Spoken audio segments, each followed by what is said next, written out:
Hello, everybody. Welcome to the Action Network podcast presented by DraftKings. I am your host, Evan Abrams. And of course, Conference Championship Week, I am joined by one, the only, Brandon Anderson for some best bets for this week. We'll talk about the Super Bowl as well, maybe a little look ahead at the end there. But I'm going to start you off with just a fun little stat on the Patriots. So they entered the season as 80-1 shots to win the Super Bowl. Now they are the long shot in terms of those odds in the Final Four in the conference championship here. So in the last 50 years, they are the 11th team to reach a conference championship with preseason odds of 80-1 or higher. Of the previous 10 teams, 7 lost in this round, 2 lost in the Super Bowl, and just the 1999 Rams went on to win it all at 150-1 odds. Now, I thought this was intriguing that the Patriots of that group of 11 teams is actually just the third who is a favorite in the game. So 2016, the Falcons were 80-1. They won this game. They were favored by 6.5 against the Packers, blew them out. And then the 99 Rams at 150-1 were actually 14-point favorites over the Bucs. So both teams who were long shots entering the season, getting to this round, who became favorites, ended up coming through. Obviously, a unique situation this week with Jarrett Stidham. I think the Patriots probably would have been underdogs. I saw about 1.5, 2 points on the line if Bo Nix was playing, but that is not the situation that has been handed to them. So, Brandon, in terms of I think it's hard not to start and talk about Stidham and Nix and kind of the drop-off, and I think that's probably the biggest storyline aside from what I think many would say is the better game in the NFC. But what are your thoughts overall on all that? Yeah, I mean, it's kind of representative of the season that we've had, right? That we've got this big underdog, but it's really, too, a lot of times you get the one underdog crashing the party of the 3 favorites. We don't even really have that happening right now. Like, these are the favorites now, but it's not like these were the favorites before the season. Then, here are the Patriots on top of it. Seahawks was 70-1 last February, and I know that because that was our first Super Bowl bet that we gave out when the new odds posted that very first week. So they're just as much of an interloper here almost as the Patriots are. The Broncos are the underdog now because they don't have a quarterback, and then the Rams are the favorites but haven't really played good football for like a month of games at this point, and they're the team that most people, including the betting market, I think, thinks is the best team. But they're on the road. They've been on the road twice already. We've got all the stats fading teams that continue to play on the road all the time. They've not had a rest week. There's lots of things to feel bad about. All 4 of these teams here, no clear favorite. And I think that that's kind of right. Like, that's the season that we've had. And it sort of feels right that, in a way, here we have in the AFC 1 versus 2. In the NFC, it's 1 versus 5, but it's really 1 versus 2 if we're being honest. This is the 2 teams we thought was 1 and 2 all season. So here we go, all this chaos all season, and we end up with kind of a chalky Final Four based on what the playoff bracket gave us, but it doesn't feel that way, and the odds don't feel that way, and predicting the games is going to be tough. So, we're going to get creative today because I'm not really coming out firing really confident on like, a lot of times in these games, the home favorite, the 1 seed, is just like, yep, this is the team. They've been the best all year. You got to really make a case against them. We don't really have that in these games. So it makes it fun to watch, intriguing to look at on Sunday, but hard to bet. And that's the job. So it's going to involve some matchups, some analysis, and then a lot of props and things like that today. Yeah, I think we're used to the dominant quarterback and that being the team that is favored and that being the situation that everyone assumes is going to win.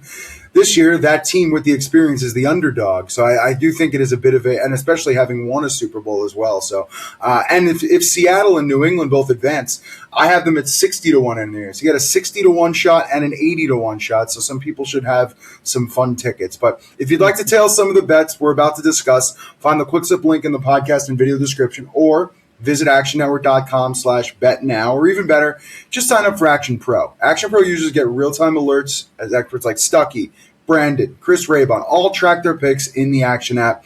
Also, you'll get real-time money percentages to see where the smart money is flowing and access to our NFL player prop projections powered by Sean Kerner. You can also get those projections live during the games, live player props, which is always a fun angle. Just go to actionnetwork.com/pro to get started. Use a promo code POD20, $20 off annual subscription. That's promo code POD20, $20 off actionnetwork.com/pro. All right, let's do it. So AFC Championship is how we start the weekend on Sunday, 3 o'clock Eastern. Right now, that line, as we record, is about 4.5 for New England. I saw it as high as 5.5 and 6 at some shops, but it has come down.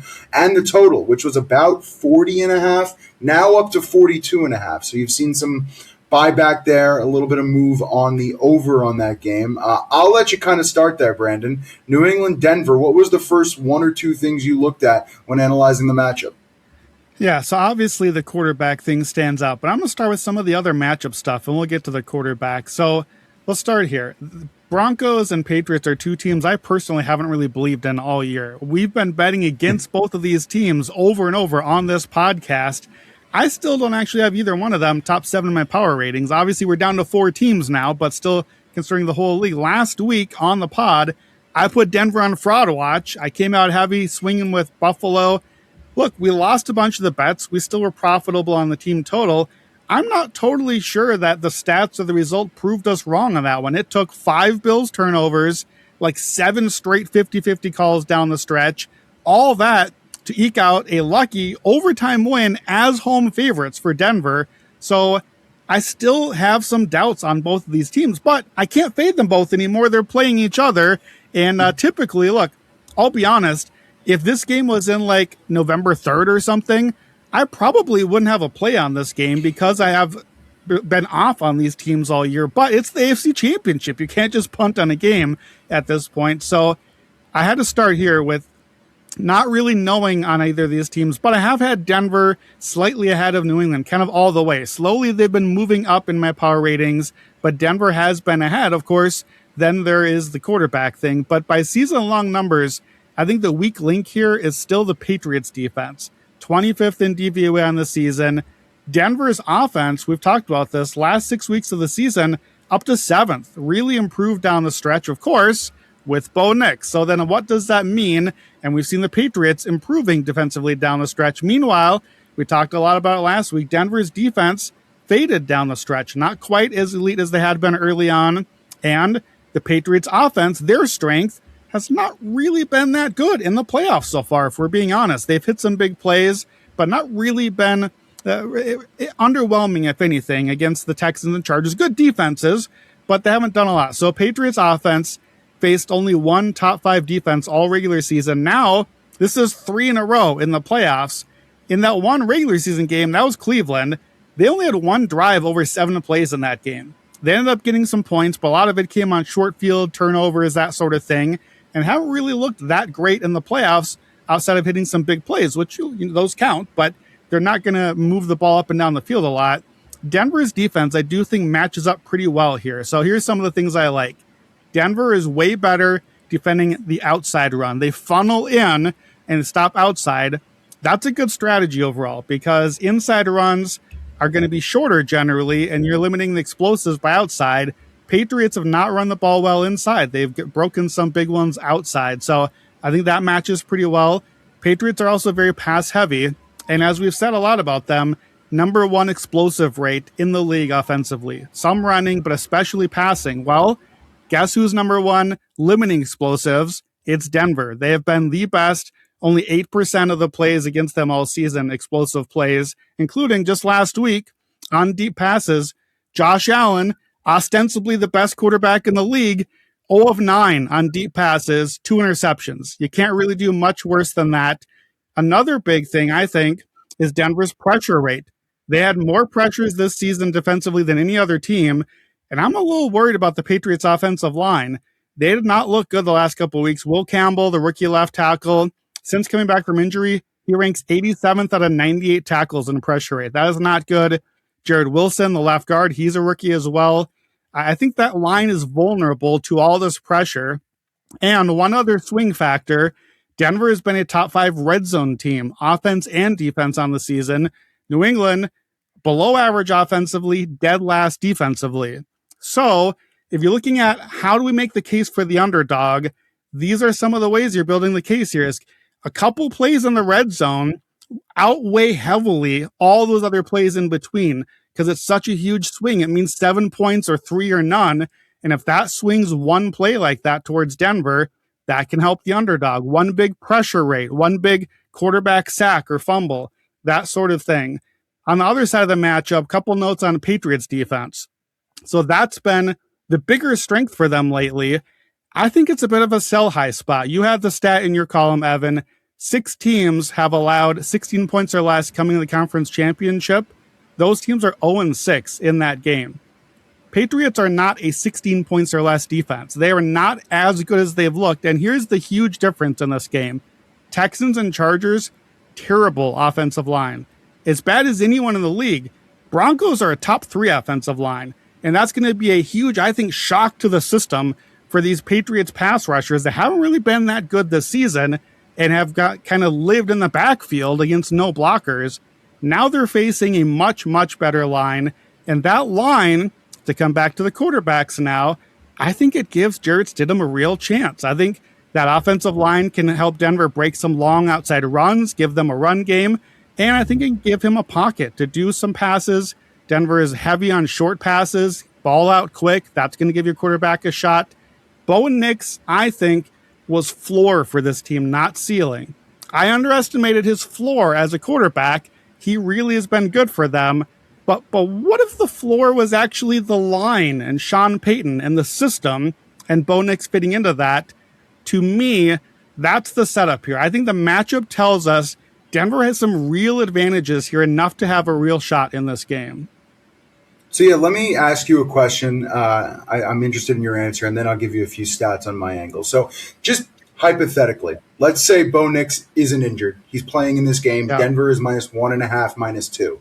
Does this at all change your handicap? I know you seem to be leaning towards liking the Broncos with the points here, but let's just change the angle for a second, just for the audience. Sure. If Bo is in there and the line is 1.5, 2, are you probably laying that short line, maybe taking the money line and liking Denver? Or do you think the value has kind of created itself around the backup quarterback? So I think it's both. I think that's a great question. Okay. This was actually my second choice look-ahead game heading into the weekend last week. We always do a look-ahead at the end here. We'll do Super Bowl look-ahead now. It was 1.5 at a major book. I had the line just over 3 for Denver as the home field advantage and the slightly better team. So if I'm past the key number and getting a 1.5, that's not a huge margin. For many bettors it is. My number is a little wider out than most. So I'm going to bet Denver, but less confidently or less big. Now, though, that margin I already had built in is added even further, and we'll talk about some of the line move stuff that I think has created a ton of value here. So I think I would have been more confident about the bet with Nix, but I think there is bigger margin for the bet with Stidham because of the way that the line has moved, and already I thought was pricing the Patriots incorrectly before, and now it's even more. Yeah, we've even seen, like I said, the 6, the 5.5. Seems like those are getting eaten up, and probably a 4, 4.5 might be the right direction where this one might close. I'll give you a few stats here, and it goes in favor of the Broncos on like a normal situation, but obviously there's just a massive question mark when you haven't seen a quarterback play since 2023. But usually the team with a rest advantage, which is always the case in these conference championship games, tend to have an edge, which is 27-17, I believe dating back to like 2003, 2004. And more importantly, when that team is at home, which is both teams with the rest advantage, 21-7. So that is Denver, that is Seattle in this spot. The one other stat I thought was kind of interesting. So I wanted to look at Denver versus good EPA per play offenses, and especially recently. So this would be their fifth game versus a team, and I believe New England right now is number 1. So they faced Buffalo recently, they faced Green Bay, they faced Dallas, and they faced the Giants. Now, they won all 4 of those games, but if you look at the final scores quickly, 33-30, 34-26, 44-24, 33-32, they all required Denver to put up a ton of points to stay in the game. To me, that is the main question here. Like, if New England is going to do what we've seen them do recently, Denver is going to have to figure out a way to put up the points, which puts a lot of the pressure on their defense. And I think that is the key category here. If Denver can do what they need to do on the defensive side and keep that offensive number lower for New England, limit those explosive plays, I think Denver has a heck of a shot to win this game. But I just cannot see it where they're going to win a 33-30, 30-25 type of game. They're not going to make it in this one. So that to me was the interesting look. Yeah, I agree. Denver obviously does not want to turn this into a shootout. You don't want Jarrett Stidham, Drake Maye passing it back and forth on each other all game. Even though, ironically, the one real Jarrett Stidham start that we got, his first career start back when he was on the Raiders, they played San Francisco, who was the number one defense at the time. They were 10-point underdogs. Stidham gets thrown into the fire, 365 yards and 3 scores in that game. They go to overtime and they end up losing, but that's the first start for Jarrett Stidham. Why do we say those numbers now? Well, we only have 4 starts. Like, that's really the only actual data point that we have on Jarrett Stidham, and that was like 4 years ago, I think. You've seen the stat everywhere. It's in your column. I've seen it elsewhere. 9th quarterback since 1950 making their first start of the playoffs. Notable, I think, those quarterbacks are 1-7 straight up. And the one is Frank Reich, which should be an immediate alarm bell, because that's the dude that was down 35-3 before the biggest comeback in NFL playoff history. That's that game. So it's not going well for the backup quarterbacks, but we've talked about it a little bit already. I think the line just moved way too far here. I've seen people on Twitter and elsewhere talk about books, like what's the line move from Nix to Stidham. And for me, I have it around 2 or 3 points. I'm a little light compared to most, but most places that I've quoted bookmakers have something like 4 points. I think that's a little bit fair. Mine might be a little bit light. I tend to, you know how I feel about Bo Nix. But this was 1.5 and moved to 5.5. That's a 7-point swing. 7 points is Josh Allen. 7 points is Patrick Mahomes. Like, that is not what Bo Nix is. And I don't really think it's what Jarrett Stidham is either. But we don't know. We don't really know what Stidham is. We do know what Nix is. I think Nix, at his best, probably an average-ish quarterback, maybe more realistically like 18th, 20th, like kind of Ryan Tannehill, game manager type range.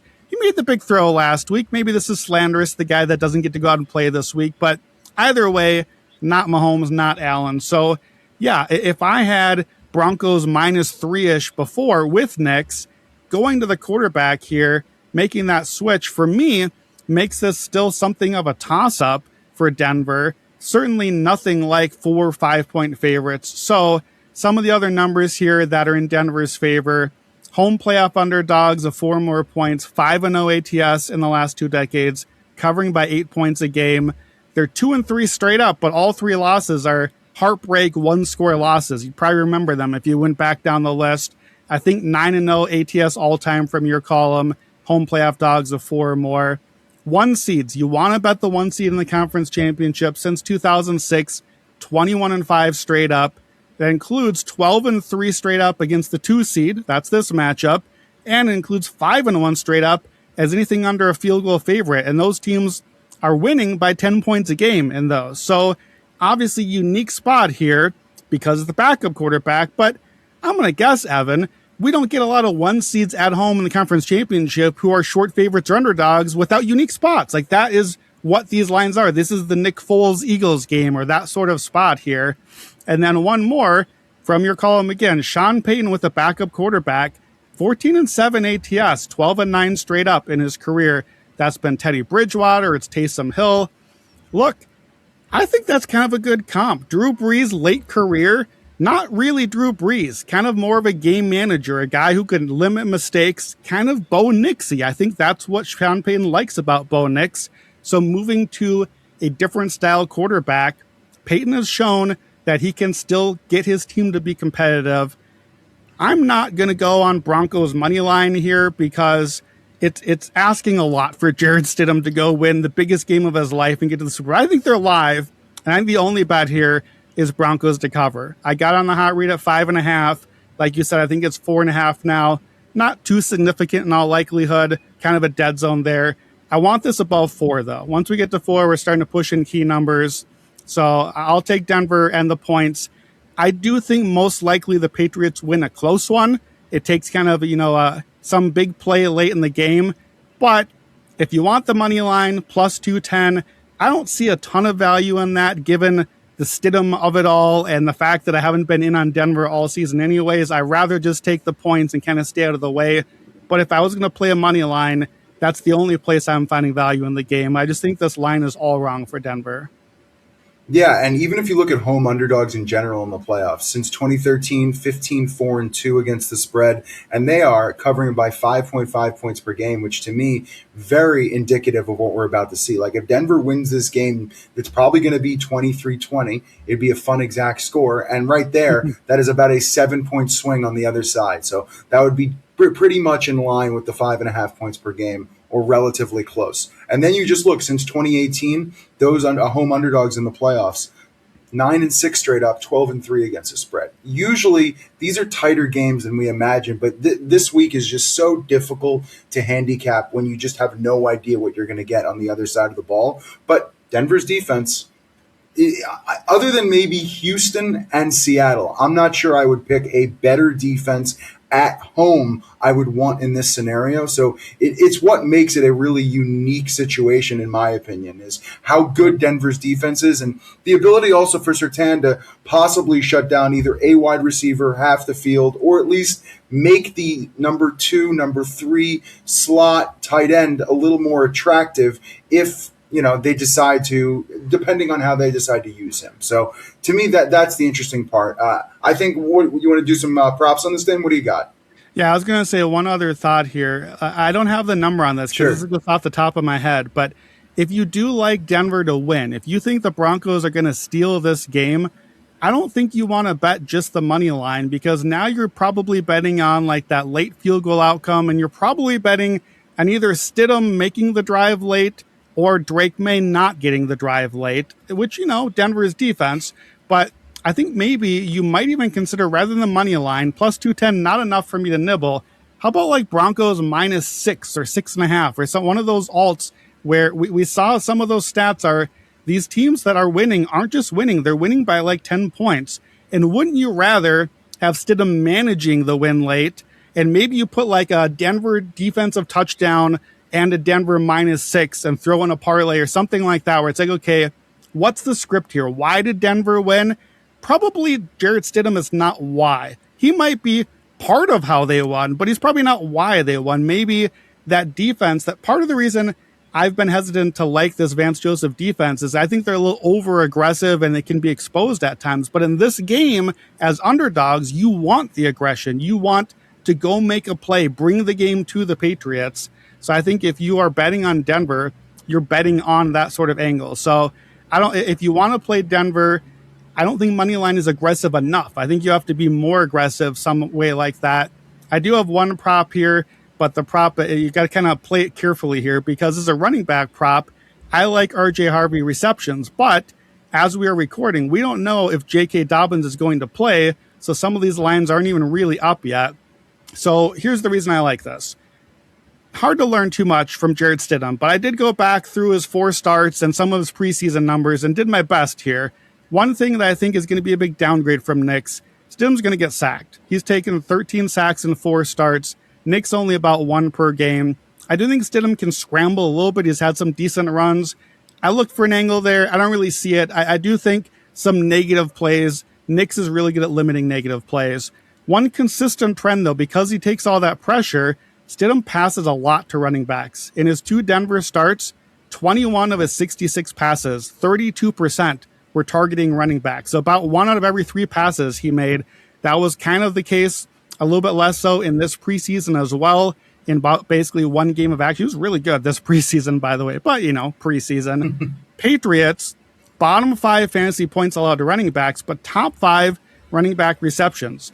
12 running backs have had 3 or more catches. 7 have had 5 or more catches. And last week, RJ Harvey, 5 catches, 46 yards on 6 targets. He's had 4 targets or more, 6 of the last 7, 3 receptions in 5 of those 7, now 11 of 18 overall. So I wanted a Harvey escalator, like 3, 4, 5 receptions. Let's get him some catches. But we don't know how Dobbins goes in the mix, and books haven't given us odds here yet, because Dobbins is not going to get the catches. He only has 11 catches in 10 games. But if he plays, that's just less time for Harvey to be on the field, and I'll have to like the bet a little bit less. For now, here's the angle I'm going to play. We'll play yards. Over 17.5 receiving yards for RJ Harvey. That one, in games where he's had 3 catches, remember, that's the number I wanted. He's 10 of 11 to that line. He's had 14 yards or more in all of those games with 3 catches, 18 or more all but one, which hits our over. So over 17.5. And in those 11 games, when he has 3 catches, he averages 33 yards a game. So just a little escalator, 30 yards plus 230, 40 yards plus 450. He's gone over that last number 4 times in 11 games, including last week in the playoffs, 46 yards. So not too aggressive yet, because if Dobbins ends up playing, I have to like this a little less, but that's part of why we're getting the better number here as well. That's a little bit of the risk baked in. So that's my only prop on this one. I do think we're going to get some Stidham running back drop-offs, and that's about the best I can come up with from Stidham angles in this one. Yeah, it's a volatile situation, especially what you got McLaughlin. Like, you just have a lot of scenarios where you also don't know what Peyton's going to do from a game plan standpoint. Like, it's truly who the heck knows. He's going to try to figure out what he thinks is the best angle to win the game. Just to back up kind of what you were saying. So, yeah, Stidham has 4 starts with 30-plus pass attempts. Here is his targets to running backs in those games. 6, 5, 13, and 8. And the 13 and 8 coming with Denver, the 6 and 5 with the Raiders. So even with those Raiders, and there was Josh Jacobs. It looks like he is targeting running backs, especially because maybe not dealing with pressure the absolute best. So I think that's one interesting angle. Then you talk about Harvey. When he gets 4-plus targets, 4.1 receptions per game. When he gets 3-plus targets, 3.7 receptions per game. So he's catching the ball. He's getting looks. Those are all good things. And then you look at the last 2 playoff games going against New England. You had Woody Marks. He had 3 targets, 2 receptions for 19 yards. Then you look at Kamani Vidal, 3 targets, 2 receptions for 20 yards. So it's not like we've skipped a game. It looks like it's pretty consistent. So depending on what the looks get for Harvey, I think it should be there. But again, put up your hands, a little bit of a question mark. You got a lot of backs in this situation. So I can understand how volatile it is and how dangerous it is. So 1 prop, 2 props, very short, understood. You ready to go to the actual varsity side of the Sunday games? Let's do it. All right. So at the moment, it is Rams at Seahawks for the NFC Championship game, 6:30 p.m. Eastern. That line opened about -1.5 for Seattle, now up to 2.5. I saw it touch 3 very briefly, but definitely some pushback there. So 2.5 looks like the right mark at the moment. The interesting thing has been the total. It's kind of moved back and forth a bit. I saw some opens around 47.5, now down to 46.5. So that's where the market has settled. But again, I'll ask you the same question we did with New England and Denver. This is the 3rd time we're going to see them. Obviously, we've seen this matchup now. I believe this will be the 6th time in the last 2 seasons. So you've got a lot of data to go by. And honestly, as like a handicapper, when we're going through matchups and players, it's a much more fun game, I think, to try to handicap. And that's why you've got more props here. But as soon as you started to break this down, what did you look at? Yeah, where I started last week was, as fun as the story was for the Bears and frankly for the 49ers, this is the game that we wanted. This is the one we wanted to handicap. This is the one we wanted to watch as fans. This is awesome game. The first 2 matchups were both electric, both down to the wire. These have been my 2 best teams in my power rankings for at least half the season by margin. Number 1 scoring offense for the Rams, number 1 scoring defense for the Seahawks. Number 1 by EPA offense versus number 2 EPA. By DVOA, this is literally the best matchup they have ever measured between 2 teams. So we have neither team lost by more than a touchdown all season. So we're likely to get a close game here. The Rams, 15 of 19 games now against 8-win teams or better. So they're as battle-tested as anyone. They've been the number 1 offense, running and passing all season. Low variance, they show up every week. Seattle, 7-2 against playoff teams. They have the best record of any team in that spot. Now 11-game win streak at home with fans in the stands in the playoffs. So just an awesome game. You can grab any one of those numbers and be like, okay, that's it. This side. Oh, wait, but then there's this number on this side. And that's kind of where you end up going here. So I've had the Rams firmly ahead of the Seahawks pretty much the whole way, but the gap slowly closing. And we've seen it so far, I think, in the playoffs. The Rams are 0-2 ATS, 2 3-point wins. They've kind of escaped both of these games. And I think you have to admit, with the eye test at least, Matthew Stafford is not playing MVP ball right now. I don't know if it's the finger injury, if it's the outdoor conditions, if it's just kind of like they peaked too soon, something like that. But that offense has not been bad, but it's not been the world killers that, frankly, they were in Seattle when they played the last time, when they put up like 600 yards of offense. Seattle, on the other hand, they have an extra day of rest because they played Sunday, not Saturday. They played Saturday and not Sunday. And they barely played a game. Like, they only played like half of the game on that one anyways. And they had 2 weeks of rest before that one. The Rams play Sunday. They go long into overtime in the cold weather. So no doubt a pretty huge rest and health advantage for Seattle. And I think you had in your column, or I've seen this a couple of places, 18 of the last 20 Super Bowl teams had a rest week. Either one that they earned by a bye, or maybe they sat in week 18. Remember, the Rams didn't do that. The Rams blew games down the stretch and had to actually go get a win in week 18. And now they were supposed to kind of have a quote bye week against the Panthers. They didn't. It pushed all the way down to the end. They've had to put every ounce they've had into it. And I just wonder, is that finally going to catch up to the Rams here? And look, they didn't really, in my opinion, they didn't deserve to lose that Seattle game the last time. Some wonky plays down the stretch, the weird 2-point conversion, but they did. They lost. And I think this spot now, this is the price that you pay. This is the spot where, like, I don't know that you can. I'm trying to remember back. There were a couple of games mid-season where it was like a team coming back from London, no rest, to something like a crazy home advantage spot. This is not that. But beyond that, Seattle in Seattle with this rest and health advantage, this is about as big of a home field advantage I can build in my model to give a team outside of some of those crazy international travel spots. So in the end, I think Seattle 2.5 feels about right. I make it about -2 because I have the Rams just a little bit better, but I'm not going to really end up on a side here in all likelihood. If it hits 3, I'll probably nibble the 3 with the Rams. 2 is kind of a key number now. We'll talk about the matchup stuff in a little bit, but I think this is an awesome game. What I want to know from you is, do you think, I think prevailing opinion, even if we're not saying it, is kind of, if we're being honest, this is the Super Bowl, right? This is the Super Bowl, and then the JV game is earlier. And like, remember Miracle on Ice? Like, the United States beats the Soviets, but still has to go play the gold medal game. I think the AFC is like giving us Finland. Is this the Super Bowl? Is that what's happening in this NFC game?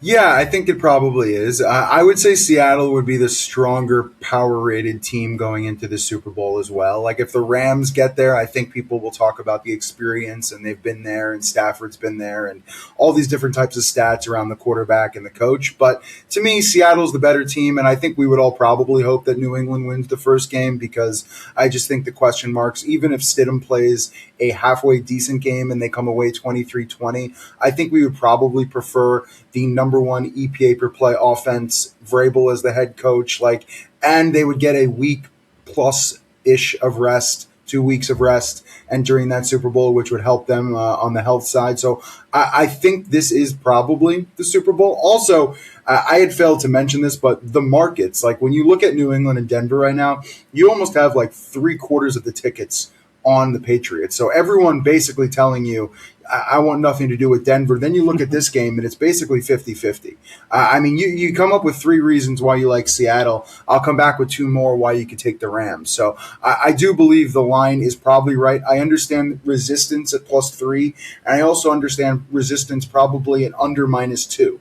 So that's why I kind of believe this is where it'll settle. They'll get a lot of money, a lot of tickets on both sides, and we'll just see how this one plays out. But I would be shocked, and I think that's why we had talked about this on the pod a few weeks ago. Let's just toss the NFC to win the Super Bowl, and this is why we're here. I mean, this actually worked out probably 10 times better than you would have expected in terms of what we see from Game 1 and what we're seeing from Game 2.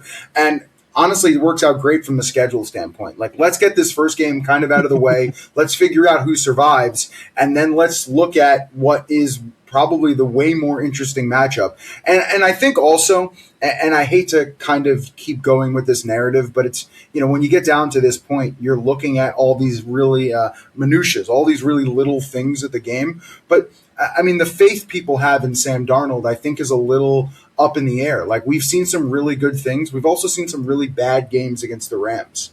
So I think a question mark game for Seattle around Darnold where they still win. And people are going to have some of those questions going into the Super Bowl. And I think we're used to, again, looking at the better quarterback, the better coach, and them being the favorite and them moving on. And right now, I think many would say, even with some of the stats, that the better coach and the better quarterback's the underdog in this game because of a multitude of different factors. No bye week, the third straight road game. And I'll give you a few of those stats and then toss it back to you because I think it's important, which is road trip in Seattle. Okay? Teams are 13-45 straight up in our database, 1-9 last 3 seasons. NFC West teams, road trip in Seattle, 3-17, and they've lost 7 straight. Like, this is just not an easy spot, even after overtime, cold, close game in Carolina, need to win in Week 18. And honestly, Week 18, was a battle for a lot of that game. So I think the Rams have really been through it, and their defense has really declined over the last, I don't know, call it 8 weeks or so, since Week 10, Week 11. It just doesn't look like what it did earlier in the season, and I think they got a little lucky. Caleb gave them a ball at the end of the game that got them here. They probably should have lost. So just a fascinating scenario, but that's the way I look at it. Yeah, I'll talk through some of the matchup stuff I'm looking at here, and I kind of already spoiled this, but I'm not on a side here. I'm going to give you all sorts of props. I think I have 13 props, so rest assured there are bets coming here, but perhaps you'll hear something as you're listening and maybe kind of lean toward a side. So one thing I'll start with is in the first time these teams played, back in Week 11, Seattle's offense kind of got exposed a little bit in that game. So you probably heard other podcasts talk about this a little bit, but so Seattle wants to go heavy personnel, extra tight ends, extra big bodies on the field, but they're doing that because they want you, the defense, to now match with heavy. Get your cornerback, get your safeties off the field, put some linebackers on, because now you're heavy, we're heavy. Surprise, we're passing at you. Even though you thought we were running, you matched to try to run, you stacked in the box, we're passing over top of you. And in the first 10 games of the season, Seattle led the league in passing DVOA. They were number one. Sam Darnold's deep field numbers were just outrageous. Like, every metric was breaking. JSN was on pace for over 2,000 yards. Then they played the Rams in Week 11, and the Rams said, you know what? We've studied your tendencies. We're on to you. You're going heavy but passing anyway. We're not falling for it. We're going to match tendencies, not personnel. We're going to stay in pass coverage, even though you're trying to bait us to switch to run coverage. And what happened? Sam Darnold was terrible. Darnold could not pass against good pass coverage, and the zone especially confused him. He's been much worse against zone in his career. Since that Week 11 game, the rest of the season, Seattle went from first in passing DVOA to 25th. Bottom quarter of the league. They plummeted because other teams saw that and were like, oh, we're just staying in pass? All right, bet. We'll do that too. And they copycatted. Now, Seattle did go up and run 21st to 6. Guess why? They're not running better. They're running into pass coverage. You run better against pass coverage because teams are like, oh, you're not going to beat us that much. You want us to be run heaviest in the league? Great, go for it. We'd much rather that than have JSN beating us for 100 yards down the field every single game. So that's been what's happening. The Rams, Chris Shula's defense, are the team that kind of started the whole thing. So Rams on the season, third by EPA per play against the run, even though they play a lot of light boxes. They're staying light. They're staying in pass coverage. Seattle has not been good against light boxes, and we know they want to run. No Zach Charbonnet out for the season. Kenneth Walker is really good, but there's nobody else there, and Walker tends to get nicked up a little bit. What happens if he gets nicked up and misses a drive or a quarter or something in this game? Maybe that ends up working out and Seattle has to pass a little bit more when they don't want to. But I do think that the Rams, they're going to be confident they can hold Seattle's run game in check enough to let their offense beat Seattle running the ball at them. I think, too, the Rams are going to bring pressure. Seattle is bottom 10 in pressure rate allowed. The Rams are top 5. And again, Sam Darnold, top 5 against man, below average against zone. The Rams against Caleb Williams last week went like zone every single play for a long stretch. They said, hey, We know your tendencies, Caleb. You beat man, you're bad against zone. Come at us. We're playing zone. See if you can do it. And Caleb hit some throws, but they got out of there with the win. Darnold had 6 interceptions in the 2 Rams games this season. The Seahawks had, despite being the 1 seed, the second most giveaways of any team in the NFL this year. If we get 2-3 turnovers in this game, if we get that bad Darnold game, that's it for Seattle. Like, I think that's probably a wrap on their season. But all that being said, you mentioned the Rams defense hasn't been good for like 2 months now. Particularly, the cornerbacks are a serious weak link. They're leaking huge explosives. So if Seattle can get the pass off, if they can attack downfield, even as the offenses fall, and their explosives have not fallen off, and they've been one of the league's best play action teams, the Rams have not been good defending play action. So when do the Seahawks actually pass? And can they pass on the Rams, even though the Rams are saying, we know you're going to pass? Can they still be passed on even that way? I don't know that we know the answer to that, but I think it's kind of the key matchup on that side. Obviously, the other side of the ball is the more interesting side, Rams offense, Seahawks defense. But on that side, what is the Rams offense anymore? We don't really know how elite that team is. They're not quite playing like it with the Stafford, the finger, the cold, the outside numbers, that whatever it is, it's not quite been the same. And kind of a weird, frustrating thing is the Rams have run the ball so well this season, but we saw last week they were running all over the Bears. They just didn't do it very much. And they had drives where they'd run a bunch and move the ball, and then they'd try to pass and stall a little bit. So will they run? Can they run? Seattle's run defense has been really good, but like the Rams, Seattle says, we're playing 5-6 defensive backs on the field. We're going to take away your passing. We talked about Denver, number 1 limiting explosives. Seattle's number 2. So you're not going to just beat us in big plays down the field. You're going to earn it. And Stafford and the Rams haven't really been earning it very well in the playoffs. They're not doing well in these long, slow drives down the field. Seattle's good against play action, against motion, all those McVay cheat codes, all the stuff that he does. That's what Mike McDonald's defense is best at. That's why he's here for Seattle. I do think the Rams have clearly the better offensive line. In 3 games under Mike McDonald, Stafford has yet to be sacked against Seattle. Can Seattle actually get home and sack them? Otherwise, if Stafford has time, no defense can withstand Puka and Devontae and all those tight ends if Stafford, ostensibly the MVP, can just kind of pick them apart back there. So to me, those are some of the matchup things I'm looking at. But at the end of the day, these are my 2 best teams. But I'm a little skeptical about the Rams offense and the Rams defense and the Seahawks offense right now. So at the end of the day, I know Seattle's defense is great. No skepticism there. Unmentioned, Seattle's special teams, I think, is a huge advantage in this game. Seattle led the league in starting field position. Early in the year, the Rams were pretty good in that metric. Carty, their kicker, wasn't good at field goals. He was good at kickoffs, so they got rid of him and brought in the thicker kicker. Well, now they are good at field goals, but no longer at kickoffs. So watch under the numbers. Watch the starting field position. Watch Seattle start like 10, 15 yards further up the field over and over in this game. Those margins add up over the game.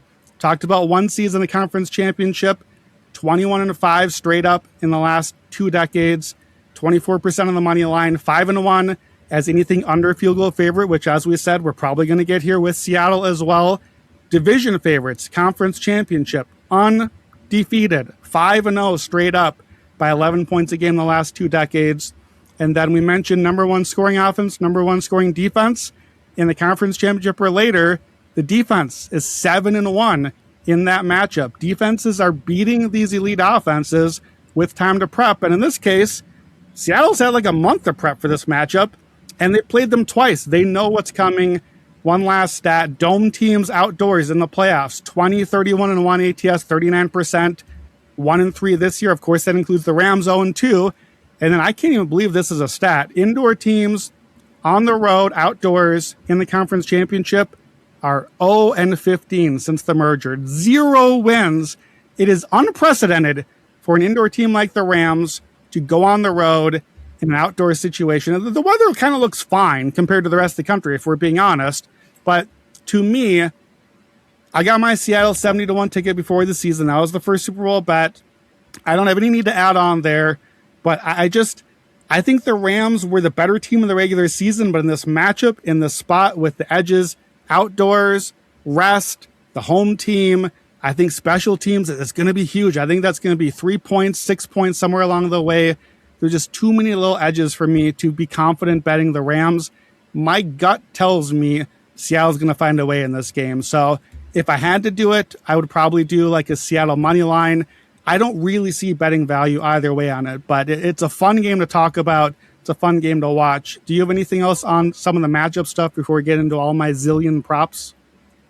I have one thing on each of your props, so we can kind of go back and forth there. I do think and this stat has been regurgitated in other places, and honestly, I find it pretty predictive in terms of what we might see here. But I do like the fact that when Mike McDonald of the last 2 seasons faces a team for a second time or later during the season, his team is 7-0. So the adjustments have been really good. Now that's all adjustments to NFC West teams, and 3 of those 7 games have been won by 5 points or less. So it's not always going to be easy, but his defense always seems to find a way to come away with these close games. But I do think it's interesting that every time I give you a yang, I give you a yin, in the sense that, okay, we're giving you all these reasons for Seattle, but I do feel like the Charbonnet injury does take away a little bit of what they offer on offense, and it puts a lot on Kenneth Walker, when in reality, the Corum and Kyren, the ability to have 2 guys out there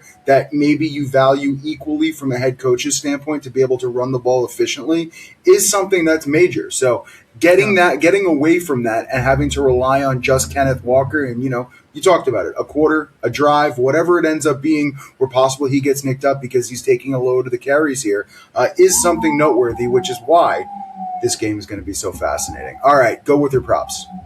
Yeah, so we talked about Kenneth Walker. He's the guy running for Seattle. First prop is the guy catching for Seattle, and that's obviously Jackson Smith and Jigba. So Seattle, number 1 DVOA against wide receiver ones. Puka crushed them last time out when Devontae was out, but obviously that's a key matchup. I'm not playing Puka, but I am playing JSN. The Rams are below league average against wide receiver 1. JSN has had, in the 2 games against the Rams, 25 targets, 9 for 105 once, 8 for 96 in the other one. Not huge lines, but he's getting his. He's eating out there. He's had 7 catches or more, now 12 of 18 games, so 2 out of 3 on the season. And more importantly, 4 of those 6 unders were in a game Seattle won by 21 points or more. Okay, so that's not this game. In the other 12 games, he's had 7 catches or more 10 of the 12 times, so now an 83% hit rate. This is not me saying Jason's going to have a huge game. He's just going to be part of it. He's going to be catching balls and part of the script. It's not hard to see the script for JSN there. So over 6.5 catches, minus 105. No escalators, no crazy numbers on JSN. I just think that's a reception too low.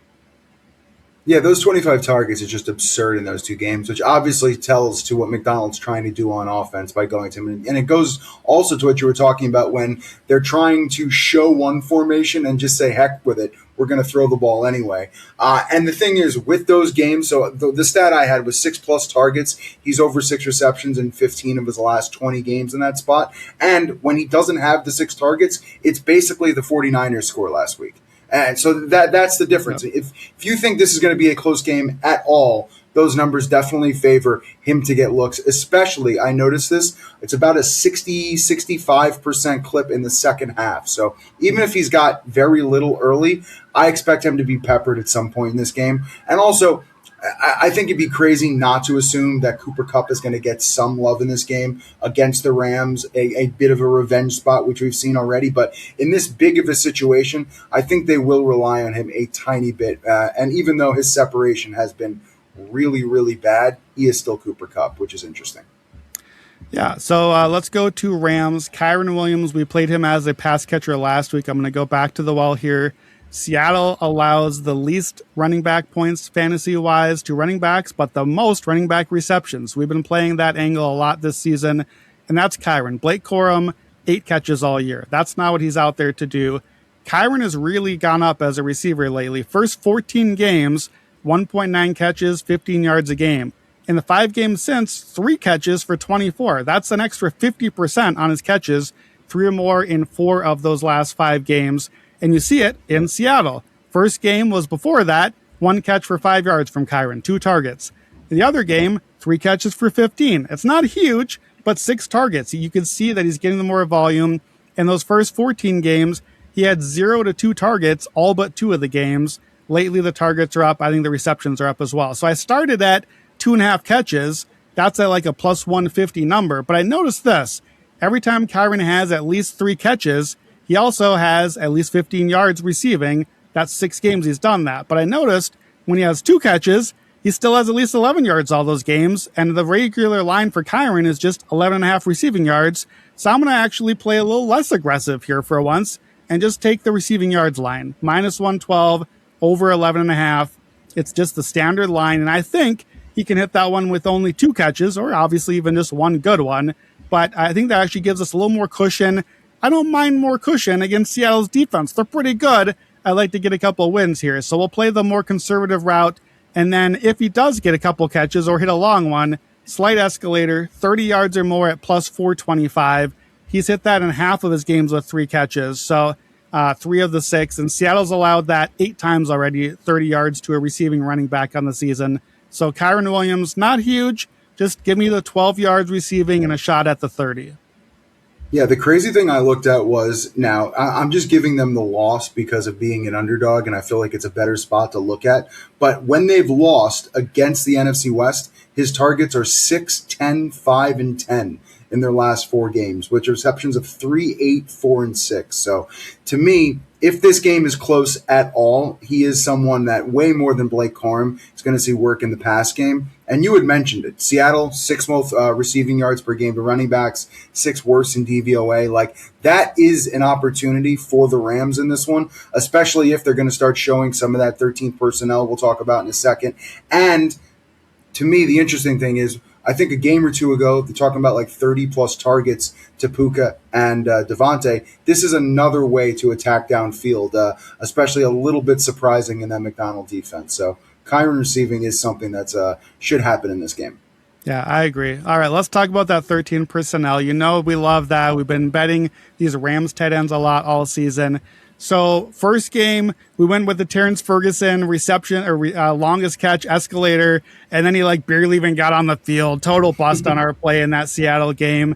But look at the script. So first game, Seattle comes out, or the Rams come out heavy 13 personnel in the first quarter, and then they kind of went away from it the rest of the game. They didn't use it a lot.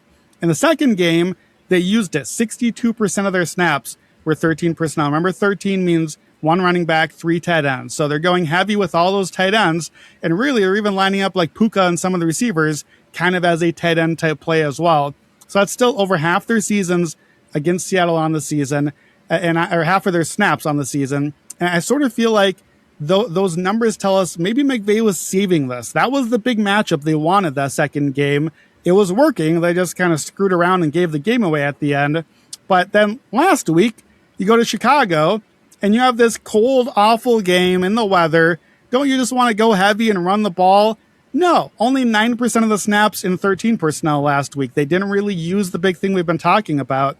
And curiously, I don't really know why, Tyler Higbee, the guy that's finally healthy and supposed to be tight end 1, 8 snaps last week. He was tight end 4. He was 4th on the depth chart as far as snaps went. So the one guy who's getting snaps this season consistently for the Rams, regardless of all the tight end snaps, Colby Parkinson. Parkinson has been the guy. He caught the touchdown winner against Carolina. He almost got another one against Chicago. Stafford tried him on almost the same play late in that game. He's been the tight end touchdown guy. He now has 9 touchdowns the last 11 games for the Rams, including one against Seattle. Kind of he's become Davante Adams for them in some ways. The number of touchdowns he's putting up. Seattle's tight ends, Seattle's allowed top 10 most tight end points fantasy-wise and top 5 most receptions on the season. Parkinson, to me, has established himself as a clear touchdown threat game after game. We're getting plus 425 on the touchdown odds, and we should get some points in this game. The Rams are going to find the end zone a little bit. That's just way too long to me, even though he's not my favorite tight end to bet in this one. But give me Parkinson plus 425 to start out here.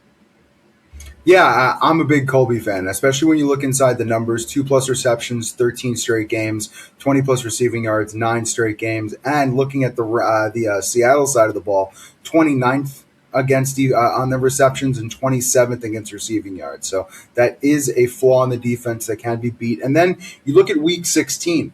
You look at routes run. Terrence Ferguson, 36. Colby Parkinson, 36. Both second to Puka. So there's going to be plenty of opportunities. I kind of like the receptions receiving mark. Like, obviously, touchdowns show a lot of value, but I think Colby's going to be a large part of it, even with Higbee back in this game. I feel like he is too good of a catcher and too big of a target not to be in this game. So that's the way I'd look at it.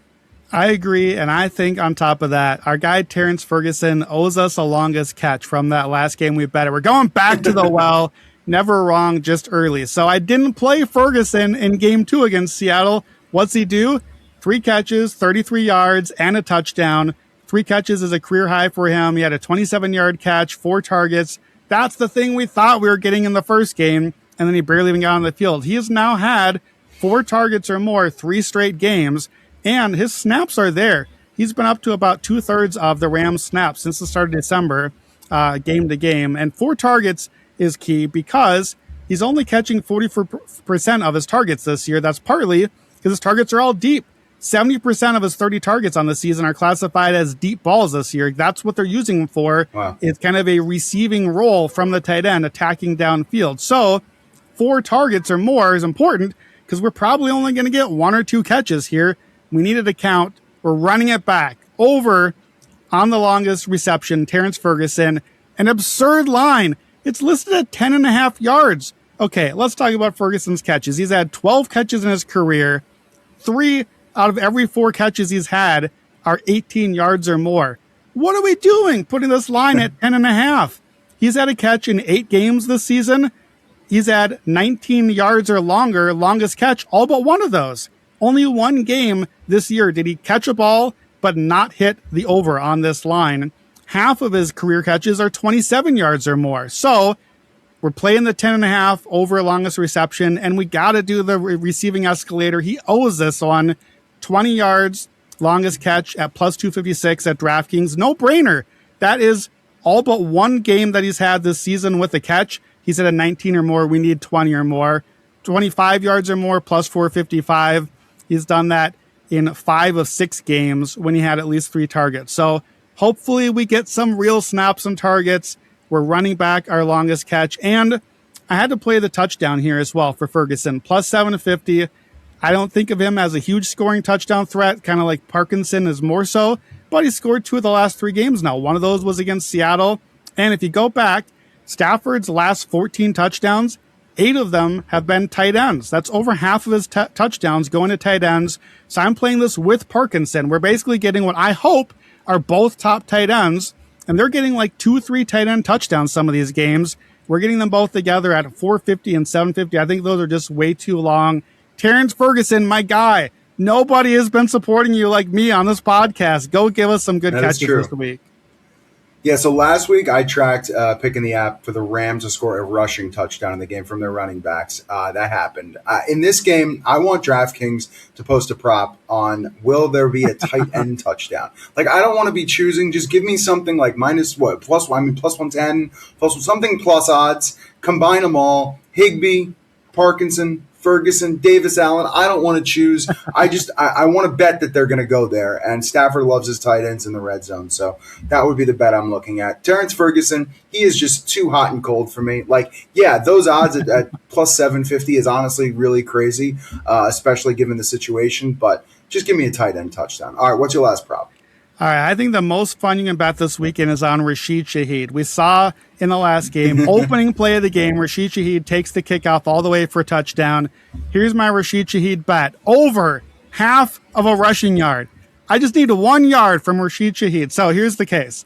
He ran last week twice for 27 yards, and they're using him now, I think, a little bit more kind of like Percy Harvin. With the Saints, he was a volume guy. With Seahawks, he's not used that way, but he now has 9 runs in 10 games with Seattle, including he had a run both Rams games, one of them for 31 yards, and he's had at least a rushing yard 6 of 10 games with the Seahawks now.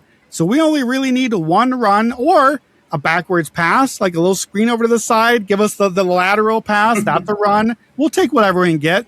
The Rams have allowed a wide receiver to run for at least a yard 9 of 19 games, so about half of them, including 3 times against the Seahawks. Shaheed hit this prop both games against the Rams already for the Seahawks. So I think he gets a run over a half a rushing yard, and we got to play some alts because that dude is fast. If he gets a yard, he might get 15, 20, 30 yards. So 20 yards rushing, plus 800, 30 yards rushing, plus 1,500. That's not longest rush. I want both if he gets a couple of runs. This is just rushing yards total. He had a 30-yard run last week. He had a 31 against the Rams already. You're looking for probably one play the entire game that McDonald and his staff are setting up for one shot to give Rashid Shaheed like a punt return in a regular game as a run. You get one play, make it count, Rashid Shaheed. We're watching Shaheed and Ferguson for one play. Go get some yards, buddy. And also, you didn't even mention it, but no Charbonnet obviously creates a bigger opportunity for someone in the backfield. And the thing you got to love, divisional round last week, 9 snaps at running back. Then you look at the 2 games against the Rams, 17 total snaps at running back for Shaheed. So obviously there is a change in focus once he got traded there on exactly what he can do. I don't want to call him a gadget guy because I think it undersells it, but that's exactly how they're figuring out what to do. Like, okay, we've got our offense. We've got our receivers in place. Like, let's figure out how to get the fastest guy on the field the ball. I love the look. All right. Here we go. Super Bowl look ahead now. So obviously you're looking at the 4 teams, whatever the matchup is. If it doesn't happen, enjoy, get your money back. But what are you doing? Yeah, so I have 2 bets here. One of them is an enjoy, get your money back. The other one is not, but I'll explain. So on the hot read, we took NFC minus 220. You kind of led with that off the top. Both teams right now are like 8.5, 9-point favorites against Denver. So obviously, if you get the money line, you want the NFC team against Denver. It's more like a field goal against the Patriots. At DraftKings, Rams are currently -3 against the Patriots. I got to do it. We're not getting Rams below a key number against the Patriots. There's just no way. The Rams have been so much better than the field. And so Seattle is 3.5.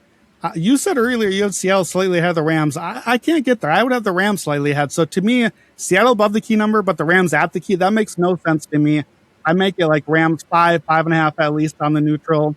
I like their pass rush against the Patriots offensive line, like we talked about earlier.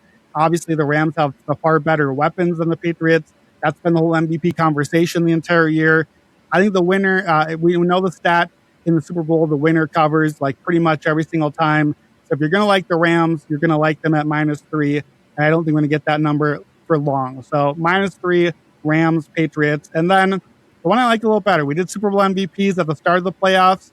I still think about this right now. JSN and Puka Nacua, I'm going to bet both of them. Smith and Jigba at 15-1 and Puka Nacua at 17-1. Here's the key. We're probably getting one of those guys against the Patriots, and the Patriots ranked dead last by DVOA against wide receiver 1 on the season. Now, they didn't face too many because the Patriots got lucky against their schedule. I don't know if you heard, but that's been the story all year. They didn't have to face Nico Collins last week. They didn't have to face Jamar Chase. He was out when they played them. Who they did face was Drake London. That's probably the best receiver they faced. 9 catches, 118 yards, and 3 touchdowns against them in that game. They faced Tyreek Hill, 109 yards on 6 catches that game. I found 7 wide receiver 1s, true good wide receiver 1s. They averaged about 7 catches for 104 yards. That's the sort of line we're going to need if we want a Super Bowl MVP, is volume, moving the chains, 6, 7, 8, 9 catches. That's the sort of profile both Jason and Puka have. Bet them both now.